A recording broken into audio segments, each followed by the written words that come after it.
website, and I'm wondering how is that going to be incorporated into the app? Will users have a different experience when going to the app opposed to on your website? How do you plan to incorporate it on your project? Yeah, again, right now we're just Reckless focused, although we are giving all proceeds to Shift Initiatives, which is Shift's nonprofit. So, you know, there's definitely room for the future of integrating Shift into the app as well. But Shift has its own sort of set of unique demands. So I think we'll probably talk about what that looks like. But we really wanted to get something out as soon as possible and start gathering sort of feedback from the app, so that when we do integrate these other elements, we can do it right. We want to tell all you about it. Are there any questions? Yes, I'm interested in your future directions as a storyteller. Do you see yourself shifting and looking for certain types of storylines or developing certain projects that you haven't done in the past? Yeah, I mean, I guess Reckless Productions' mission is to tell amazing stories that challenge conventional wisdom, or challenge the way people look at their lives. So I've made a couple documentaries sort of in that spirit, and produced a couple documentaries as well in that same spirit. And now we're starting to venture into narrative features, and we have a couple really exciting ones that are in development. In fact, we have one coming soon that's in the app that you get a little taste for, that we're looking for financing for. And so it's totally out there. It's totally different from anything else that we've done. It's a comedy, a dark comedy. Very bloody, dark comedy. What do we think? Time for two more questions? There's one here and one up here. Is that right? Do you still? Sure. I'll ask it. Maybe you dropped the transmedia word because the non-narrative capacity. What you're talking about. I did. You said. Is that a faux pas? I don't know. It should. I'm just curious as to how you just talked about your narrative projects.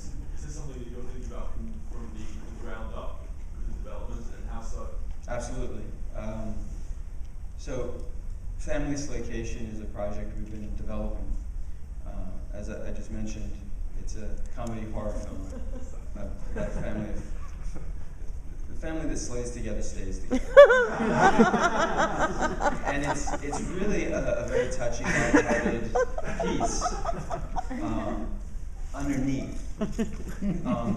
But we really see it as a project that has so many lateral possibilities between fun sort of campaigns to get people excited, but and it's also, because it's the type of genre that it is, it has a very loyal and engaged audience, and so it's a perfect opportunity for us to practice our transmedia chops by experimenting and having fun, and we're developing a documentary that follows the director, and so the app fits right into that whole play, to be able to start incorporating all of these elements.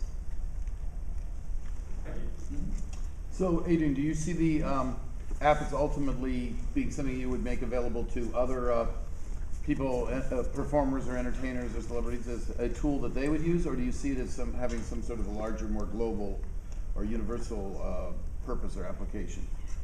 Well, actually, we have talked about it being a platform for not just me, but other people to express themselves within these tools. Yeah, so through these tools. But, so yes, I think that's coming soon too. Coming very soon. So that would be one of the audiences that you would market it to, not so that it becomes a tool that other people can use, like as if they had a tool to build their own sites, to also use this app to find ways to target audiences and nurture them.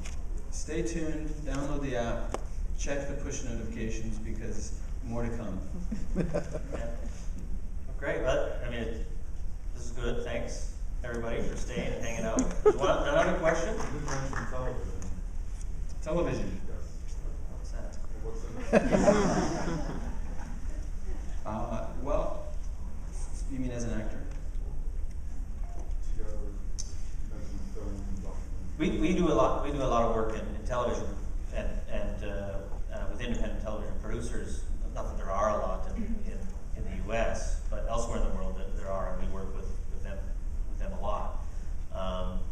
What's nice about I guess the indie film scene in the U.S. is somewhat vibrant. There's a lot going on. I met a lot of people here this week, and I meet a lot of people everywhere I go that are part of that scene. So we really like that. I mean, I don't know where that goes, and you know, as so often was said this week, is we're at the toddler stages of some sort of transition as these screens inundate our lives more and more and more. I don't think we're going backwards on that. So we're involved in television a ton, from whether it's at home entertainment or second screen during broadcast, lots of stuff going on in television. So from a technical point of view, we're there. But I guess this ad in particular is more about film. Correct. And for Reckless? And for Reckless Television? In terms of television? Yeah, are you going to be producing TV? Well, we have a great team. It's not just me, so we have other producers who are developing projects, some of which are for television. So, yes. It's really, you know, the projects that excite us, whether it be for film or television, documentaries. You know, it's really what we don't have sort of a bottom line agenda. We're not a big behemoth company that that needs to follow the money. We can really follow the creative. So we're lucky in that way to be small and nimble and independent. Thanks. Yeah. Thanks, guys.